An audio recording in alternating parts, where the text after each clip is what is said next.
So for me, in Asia, if you really don't drive an effectiveness agenda, you don't drive a creative agenda. You have to provide the link between creativity and effectiveness, and we have to demonstrate that to our clients. Otherwise, ultimately, we fail to deliver long-term sales success and therefore long-term relationships with our clients. Simple as that.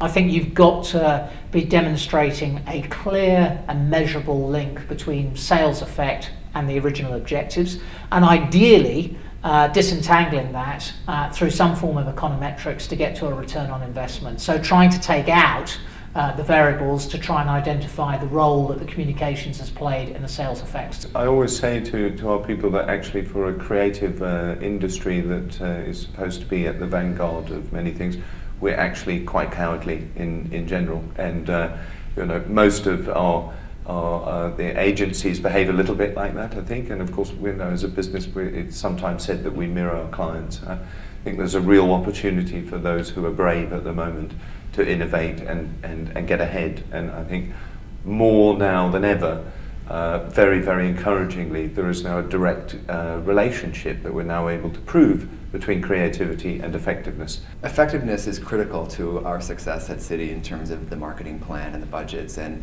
the amount of money that we invest in marketing is all based on the effectiveness of the campaigns that have come before.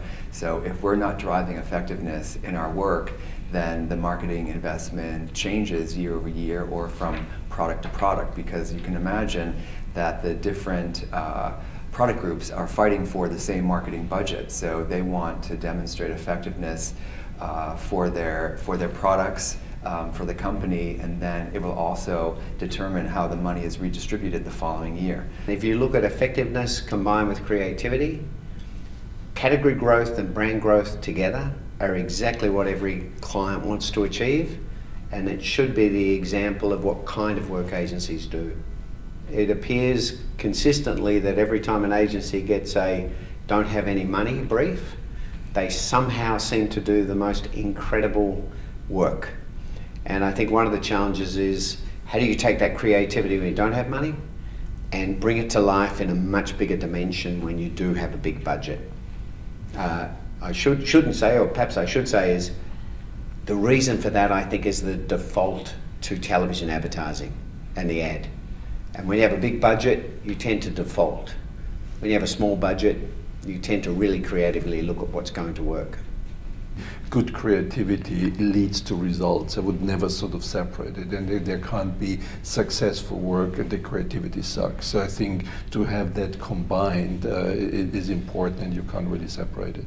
Sometimes I have the feeling there's more focus on effectiveness in Asia than in other parts of the world, because it's not just the celebration of creativity for the sake of creativity. I think there is a more sort of transactional approach. Unless it creates a return on investment, why should we put money behind it?